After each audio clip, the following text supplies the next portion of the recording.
Assalomu alaykum aziz vatandoshlar. Ko'rib turibsizlar, haftada 2 marta seshanba va juma kunlariga Toshkent Kazan yo'nalishi bo'yicha reyslarimiz amalga oshib bormoqda. Toshkentda o'zidan manzilimizni eslab qo'yinglar. Toshkent Abu Sahiy avtovokzali. Yangi tushgan masjidimizning orqasida vokzalimiz joylashgan. Kirovishlarda avtobus kassalarni ko'rasizlar.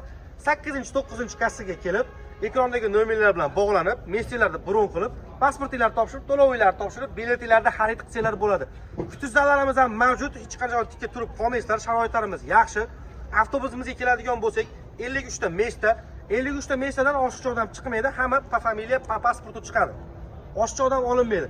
Bemalol ekrondagi nomerlarga telefon qilib, Kazan shahriga boradigan yo'llarga manzillarimizni ham aytib o'taman, esimdan chiqib qoldi. Nabережный Chili, Nijnikamskiy, Nijniy Novgorod shaharlariga. Konечная остановка Kazan Somsa nomeradigan vokzalimiz bor, o'sha yerga boradi aziz vatandoshlar. Tanlovda adashib qolmanglar, ekrondagi nomerlarga telefon qilib kelishingiz mumkin. Sog' bo'linglar, omon bo'linglar.